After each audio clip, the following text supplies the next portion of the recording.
Every corner of the globe has something we should all cherish. Its own local music. Homegrown talent is a soundtrack to weddings, a night out with friends, or community events. As a musician myself, I decided it's important to support these performers and protect a scene that relies on you to keep it alive. We'll dive deeper into their stories and go beyond what their songs present. We'll find out what drives and inspires these bangers, twangers, and strummers alike. This is Stage Left.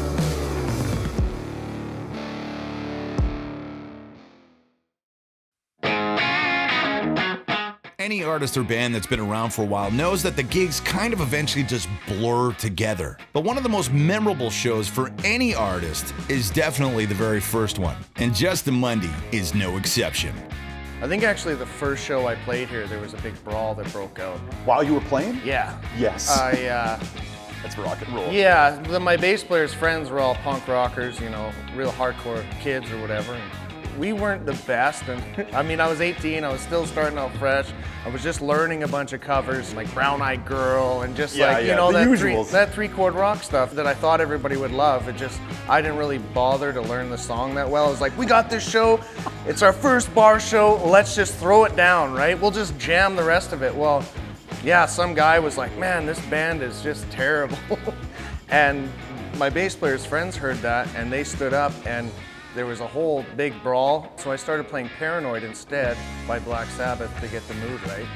And yeah, it was just a huge brawl. Did they shut you down, or did you redeem yourself? We kept playing after that. I was 18. I didn't get it. So first gig, you get up and start a fight because you suck so bad. Yeah, that's basically that's where I learned that I need to get a little better if I'm gonna become an actual paying musician, right? Versatility is always a key for a musician. It allows you to score more gigs. And Justin Mundy definitely fits that bill. He absolutely crushes it with a band, but also can perform something a little more heartfelt with just a singer-songwriter type of show. And I was kind of curious which one he preferred more. Playing in the band, it's having that brotherhood and that, you know, that same feeling where you're on stage. It's just that connection that you get, right? And I love that part, and I love playing the solo thing. Like, I played in a band called Slackwater Fever for 5 years, and I mean, playing in a band is like a brotherhood, right? You get really close, you get really tight-knit with each other, you know, when you're playing, you're in the pocket. I mean, we had some amazing shows together, and just in the middle of a song, I used to run off the stage and run on tables. The whole band was like, he's gonna hurt himself. But they know I was gonna go do that, and they knew I could go and do that and not have to be on stage looking at them. We just knew what each other was gonna do. It was hard when that Slackwater Fever band broke up. It was hard for me. When people go to a show, tell us the importance of buying that disc or buying the piece of merch. Oh, it's super important, you know, especially if you know, you want these bands to be successful, you know. Local bands, say if you love, like, oh, I love this local band, you know, why don't they do anything? Well, why aren't they bigger? Well, no one's buying their merch. It's hard to go on tour. It costs money. There's a lot of money that goes into being a musician and not a lot of money coming back. I played at a gig at, it was like $100. And I'm like, okay. And I was like, well, can you at least throw my beer on the tab? You know, like, right. I'm coming out here for $100. I still got to pay the sound guy. And that was $50. So I was only making $50 playing for 3 hours, which isn't a lot. It's a lot. 3 hours is a lot. It was the first time I played there, right? So, but by the end of the night, she was like, yeah, here's your pay, and you owe us $50 for your beer. Like, what? So now I'm making no money. You know, I'm but like, this is something every band's got it. Every band knows this. You're gonna play gigs where you're gonna owe cash money because now you take the wife. Yeah. The wife's drinking them expensive twisted teas all night. Man. You add in a plate of wings, right? And a couple other things. And now, after you get the check, you just hand it right back to the bar and then reach into your pocket. So when it comes to venues and stuff like that, what are some of the things that we can talk about as musicians that we maybe need to work on and fix going forward? More free beer. Definitely. Yes! More free beer. Your musicians will be much more happier. I'll tell you, they won't bitch about their pay when they're hammered. I'm telling you that. Just get them loaded, Yeah, send them get out the 'em door and be loaded, like, thanks a yeah. lot for coming. Yeah, Enjoy just your exposure. pay them enough to pay their bill at least. So even through all that financial hardship that bands go through, I mean, a lot of guys do it just because they love it. You know, when I first started, my first show, I was scared shitless. But the first step I took on stage, I knew I wanted to do this for the rest of my life, and I didn't really care how much it costs or where it's gonna get me. I just knew that feeling was just, this is what I want to do for the rest of my life. There's definitely a business side. It's not all about fun and drinking and women. If you really want to do it, I mean, you gotta put your nose to the grindstone. I always think it's important for any local band to kind of input back into the community somehow. So, have you done any charity gigs, or is there something that's special to your heart that you want to mention? Or I've done a few charity gigs, you know, raising money for, you know, cancer gigs or whatever it is. But there is one, the Central Alberta Toy Run, actually here in Blackfalds. They raise money for kids, you know, kids that don't have toys. At Christmas, you know, it's a biker run. You know, I've been doing that for 10 years. I feel good about myself, you know, doing these charity gigs, you know, giving back to the community. I don't know if there's a heaven or hell, but hopefully I'm going to the good place. networking. That's Yeah. another thing that we haven't really touched on that's pretty important, especially when it comes to somebody like you that's an independent artist. Without that networking, it makes it really hard to go forward. So is there any bands that really help pull you along the way because you've been doing this for so long that maybe you should mention? Or Yeah, like Rock and Roll Emergencies, Joe Matthews, Dan Wickland with Wickland versus Wickland. I mean, Old Bury, all those local bands from Red Deer, Jim's Toolbox. I mean, I played constant shows with those guys, and they were out, and I'm very grateful for them to ask me to come out, either playing with the band or even solo acoustic.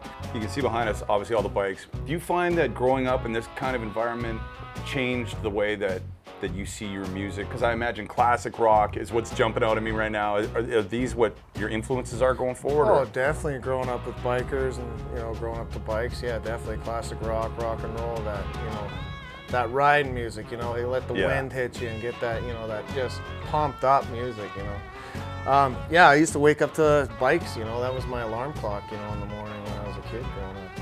So I'm pretty sure it does have an effect on my music as well, right? Growing up around greasy bikers and, party animals and stuff, right? What are some of your more popular songs that people might recognize or might have never heard of you before, but something you'd suggest to go look up? I've always had a huge good feedback with the song Traffic. I mean, that's probably the first song I wrote where people were actually singing along with me, and that Must have felt hey, good. it's cool, man. And everyone, it's nice to, when people request a song, like play your own song. It's not like Slayer. Right. It's, play Traffic, and I always get bugged for it all the time. Well, not bugged, but asked to play it, and I'm just like, man, I feel so good about that.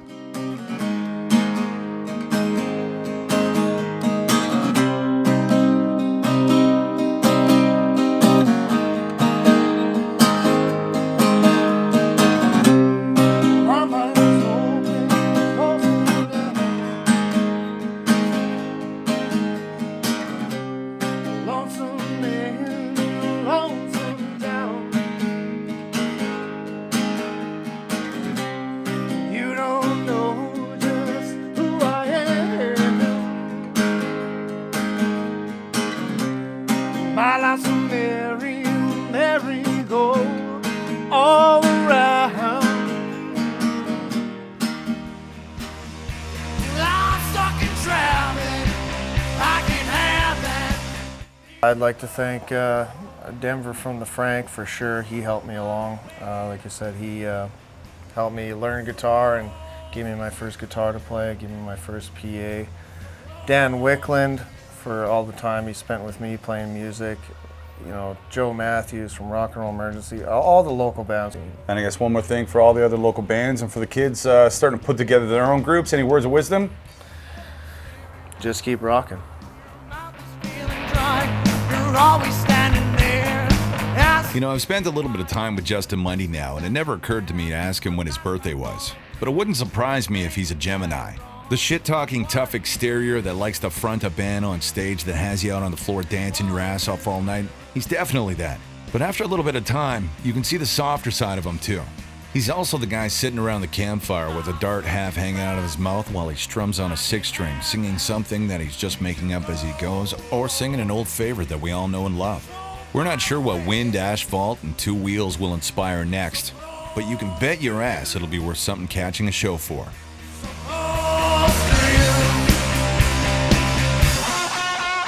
Well, that does it for an episode of what we're calling Stage Left. Got to thank Justin Mundy here for allowing us into his musical life, if you will. Justin, it's been a pleasure. Thanks a lot. The real one. Nah, come here.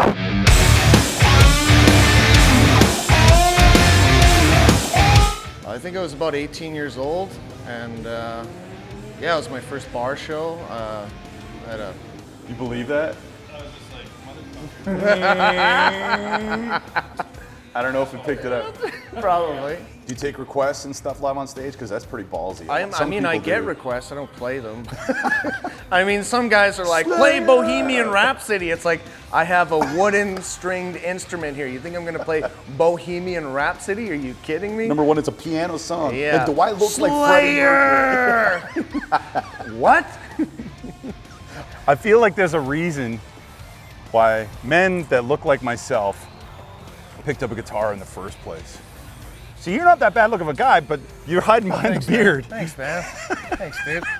I try. And the shades. I try my best. That's why guys like us pick up guitars in the first place. Well, that's why I got a big mic, just to cover my face, right? Justin, it has been an absolute pleasure, brother. You know what? Come here. All right, take two on. It has been an absolute pleasure. Could have turned into absolute pleasure. Did I say pleasure? Jesus, fuck, 2 beers and it's already fucked up. It's okay, at least I got it. All right.